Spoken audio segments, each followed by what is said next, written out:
who's 86, intends to go ahead with a grueling schedule of visa services, but his hospital stay has intensified speculation over his longer-term future.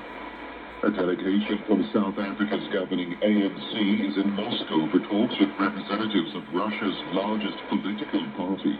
ANC said the talks follow an invitation from a United Russia, a party it is described as a long-standing ally. Ben Lawrence reports.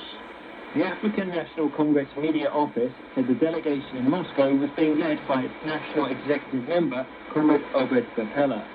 The statement went on to say the talks would consider the recalibration of the global order. It specified this was to reverse the consequences of neo-colonialism and what it called the prevailing unipolar world. South Africa has not condemned Russia's invasion of Ukraine. Earlier this year, it took part in a joint military exercise with Russia and China. Moscow has been trying to bolster its political and economic ties with African countries. The Wall Street Journal has demanded the immediate release of the journalist Evan Gershkovich, who was detained in Russia last week. The paper said his case was a vicious affront to a free press and could spur outrage in all free people and governments throughout the world. It added that no reporter should be detained for simply doing their job. Evan Gershkovich was arrested by Russia's domestic security service, the FSB, in the city of Yekaterinburg, and accused of gathering classified information on the defense industry. This is the world news from the BBC. People in Finland are voting for a new parliament today, with 3 party leaders vying to become prime minister. Opinion polls indicate it'll be a tight race between the incumbent Sanna Marin of the centre-left Social Democrats, Petteri Orpo of the centre-right National Coalition Party, and Riikka Purra of the far-right Finns Party. More from Danny Abraham. Finland is on the verge of formally joining NATO. This election and subsequent predicted coalition talks will determine who will actually lead it into the alliance. Sanna Marin wants a second term. In 2019, she became Finland's youngest ever Prime Minister, aged 34. She still commands high personal popularity ratings, praised for steering the country through the coronavirus crisis and turbulence linked to the war in Ukraine. But her centre-right rival, Petteri Orpo, criticises her economic record, including Finland's rising public debt.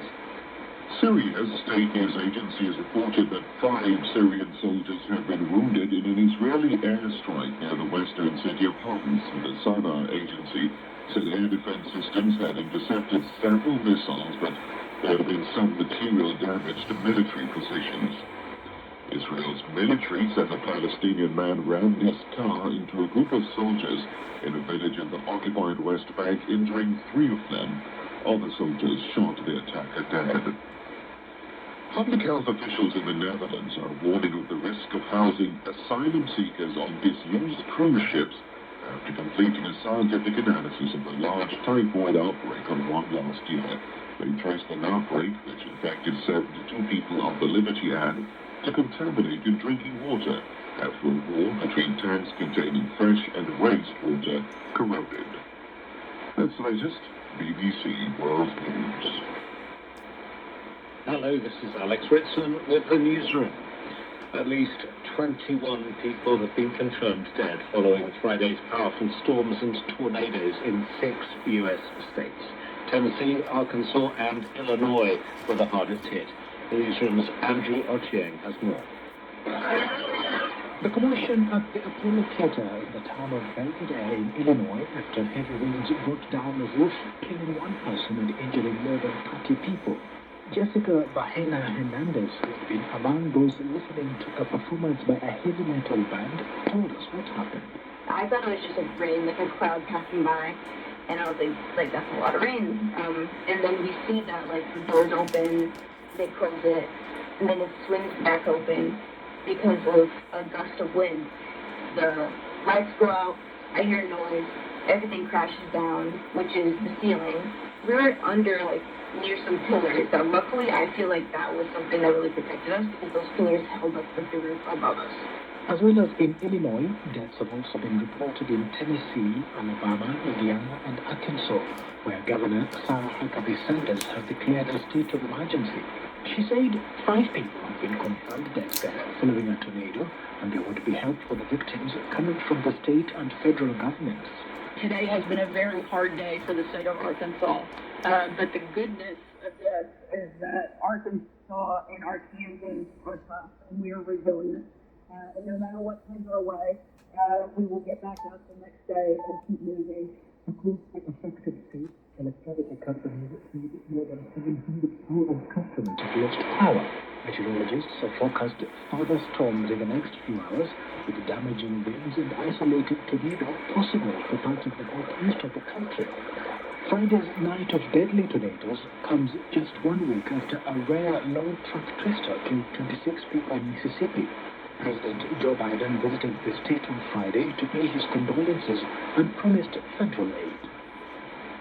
In Arkansas, unusually, a tornado tore through a densely populated area, the state capital, Little Rock.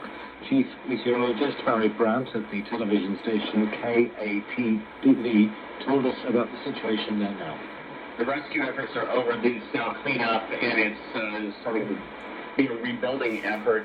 My home in West Little Rock was narrowly missed by this, but we are still without power. We're in another house now, my in-law's house. Power is out for a broad swath of the state, and right now roads are closed. Folks are still trying to just make sense of the devastation in their area. And it was a path at times about 1.3 miles wide. This was a very strong storm, not at the top end of the enhanced Medina scale. And we see those rarely here in Arkansas, but rarely do they come through such a heavily populated area like Little Rock, capital of our state.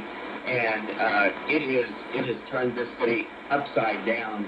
You know, here in Arkansas, I think we reach out to our neighbors so well. There are a number of shelters, a number of friends that have